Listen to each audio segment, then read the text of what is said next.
Today, we're going to be talking about how to write an effective resume. This is the Practicing Leader podcast, and I'm your host, Prul Bhargava. How many times have you said the words, I better update my resume? Or worse yet, I need to find where I left my resume last. Or even worse than that, how do I make a resume? These are all things we're going to try to tackle here today. We're going to try to figure out how you write an effective resume, how do you communicate effectively about your experiences, and talk about how do you communicate to hiring managers so you're speaking their language.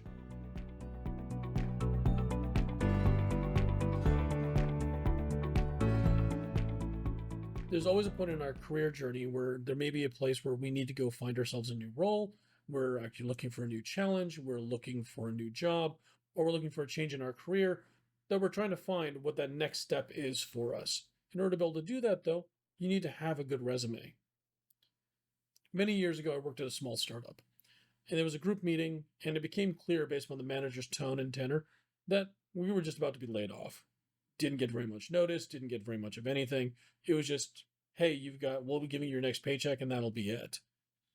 And my first thought was, I guess I better put my resume together. Here's the thing about resumes. Everyone hates to update them.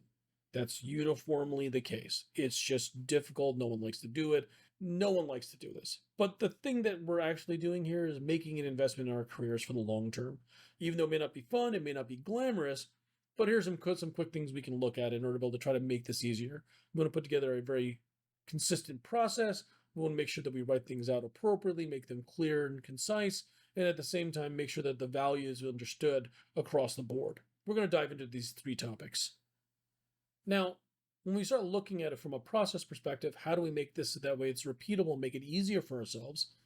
Make sure that every single quarter, spend 30 to 60 minutes updating your resume and adding in bullets of your accomplishments. That way you can remember what they are and they're as close to when you actually did them. This will allow you to be able to put together what those accomplishments are, set them aside, be able to show what they do, what the value they are, how they were delivered, and to record them because let's say in a year from now, you're not going to remember the stuff that you did last month. It's just not going to happen. Let's not try to pretend that we'll recall it all.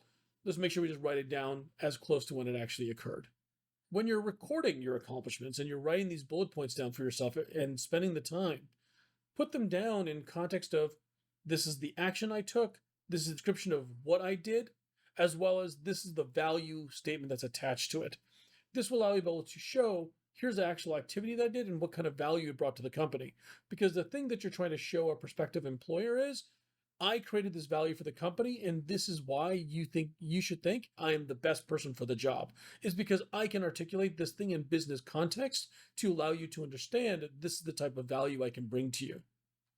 When you think about a value statement, you need to be thinking about this in context of not what you did or what kind of value you received from it, but in context of what a company would value. As an example, did we increase employee satisfaction by reducing the amount of time an employee needed to spend filling in forms? Did we increase the customer satisfaction by making it easier having shorter wait times? Or another one, I saved $22 per product delivery by doing this, and this. Or alternatively, is the amount of time something took been decreased sufficiently, and that's the value that it created. The thing that you're looking for is what is the objective measure that you're going to be quantifying in order to be able to explain the business value you created by the worker or accomplishment that you're actually calling out. When you finally do need your resume, now you've got a long list of all the different accomplishments that you've gotten, as well as types of efforts that you've taken, how you did the work, what you did, and what kind of objective measures there are. And it was actually done pretty close to when you did it. Accomplishments that you have at your disposal that you now can start looking through and say, for this new job I'm applying for, which one of these accomplishments best speaks to that or best shows why my experience is best suited for this role? Now, if you have a list of all of your accomplishments and you've bullet pointed them every 60 to 90 days, you've included all these lists of items, this thing is going to be extraordinarily long.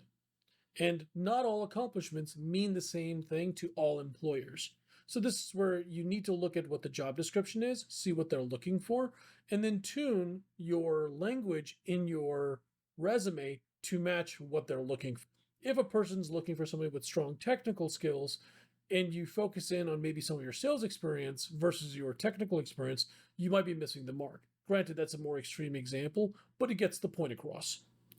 The thing you'll also want to pay attention to is that the jargon that you're using or the acronyms that you have at your job may not mean the same thing to other people.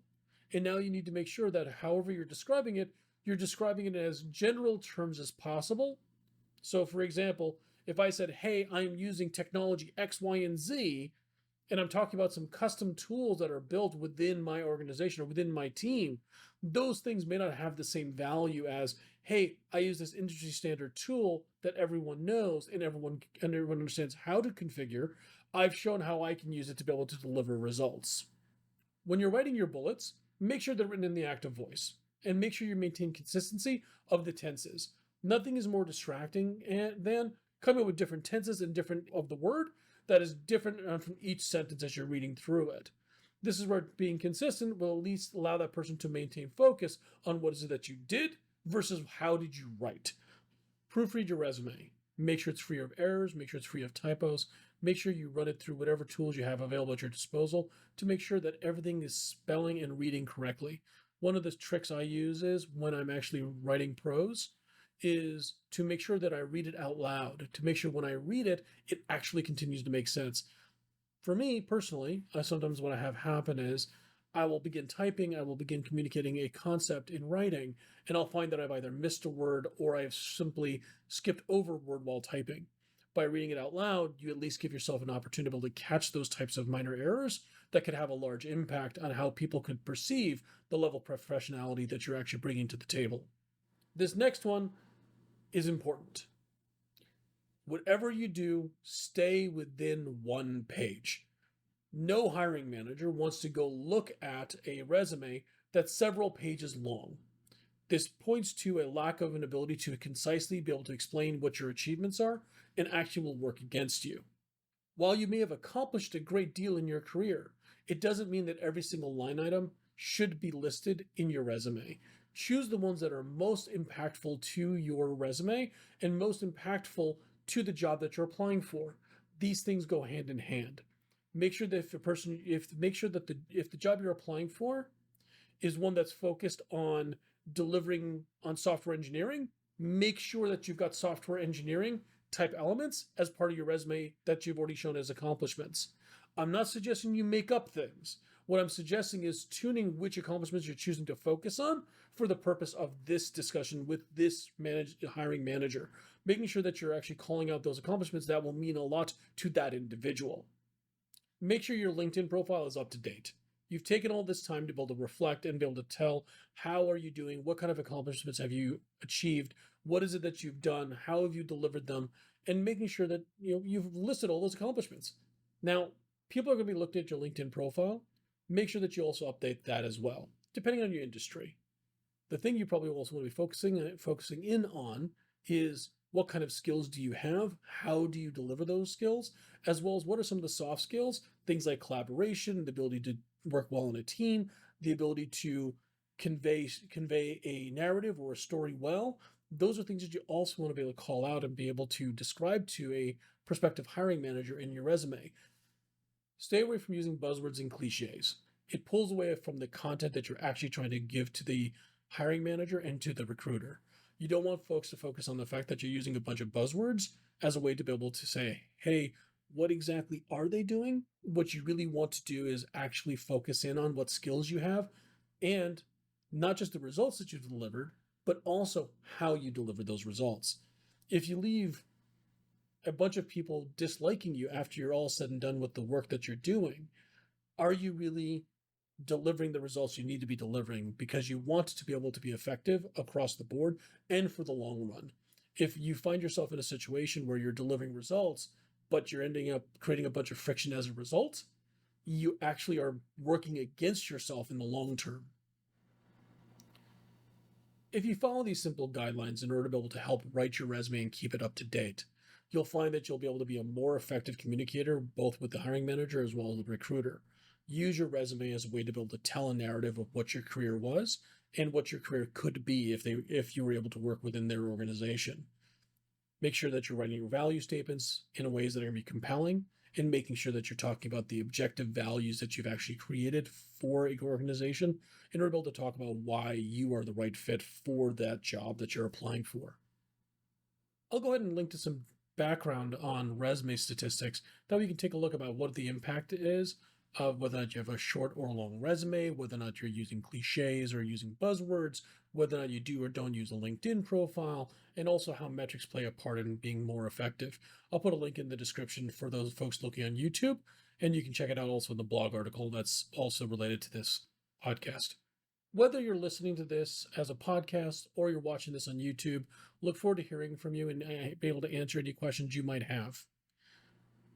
Appreciate you. Thank you for listening to the Practicing Leader podcast. I'm your host, Parul Bhargava, and we'll speak to you again next week.